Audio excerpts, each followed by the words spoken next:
அக்கா அக்கா மணி எந்த அடிச்சு வாங்க போவோம்.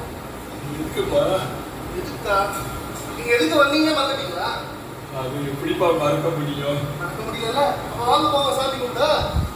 இதுதான் அந்த ரங்கநாதரே வந்து காட்சி வச்சுட்டாருப்பா.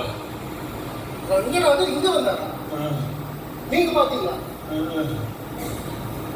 நான் பார்க்கவே இல்லையே. அதுதான்ப்பா நான் பண்ணின அதிர்ஷ்டம். கண்ணு தெரியாதவனுக்கு அந்த ரங்கநாதரே வந்து காட்சி வச்சுட்டாருப்பா. எந்த தாத்தா சொல்றீங்க? விளங்கலையே. கையில கோதண்டத்தோட ராமரா வந்தாருப்பா. ராமரா வந்தாரா? தாத்தா இது ரங்கநாதர் கோயில் தாத்தா, ராமர் கோயில் இல்ல. இது வேக சாமன் கருட வாகனத்துல வந்தார். தாமரப்பூ போல இருக்கிற கண்ணுல தான் எவ்வளோ கருணை, எவ்வளோ கருணை. பக்கத்துல மகாலட்சுமியோட ஆதிசேஷன் மேல பயணிச்சுட்டு இருந்த இந்த பெருமாளை காட்சி கொடுத்தியம்மா. நமக்கு அனந்த கோடி நமஸ்காரம், நமக்கு அனந்த கோடி நமஸ்காரம். தாத்தா நீங்க யார் சொல்றீங்க? இப்போ முன்னாடி ஒரு பாட்டு கேட்டது, ரங்க புனவிஹாரா. அந்த பாடி இருக்காளே ஒரு புண்ணியவதி, தோஞ்ச குரல். அது வெறும் பாட்டு மட்டும் இல்லப்பா, அது வைகுண்டமே அடங்கி இருக்கு. பார்க்கடல்ல இருக்கிற பார்த்தா பக்கத்துல மகாலட்சுமியோட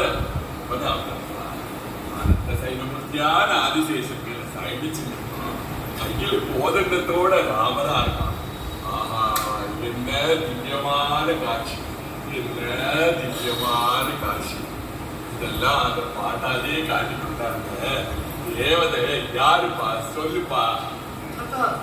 அவங்க பேரு சுப்பலட்சுமி தாத்தா. சுப்பலட்சுமியா? எம்.எஸ். சுப்பலட்சுமி. சுப்பலட்சுமியா? ஆமா தாத்தா. பல்லாண்டு பல்லாண்டு வாழணுமா. ரங்கநாதன் சேவிக்கிறதுக்காக ஜெயி கடந்த என் மனசுக்கு திவ்ய குரலால அதை பாடி நடத்தி காட்டிக்கேம்மா. நீடோடி வாழணுமா, நீடோடி வாழணுமா. தாத்தா இப்ப என்ன சொல்ல வரீங்க? கோயிலுக்கு போக வேண்டாமா?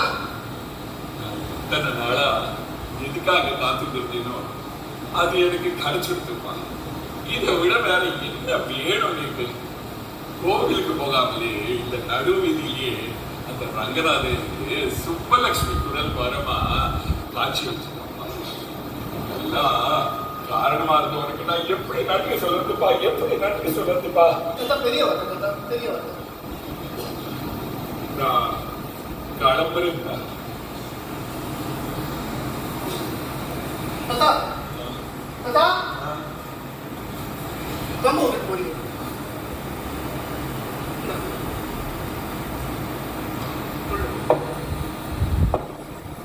தாத்தா தனியாவா போறீங்க? இல்லப்பா, ரங்கநாதனை உள்ள அழைச்சிட்டு போறேன்ப்பா.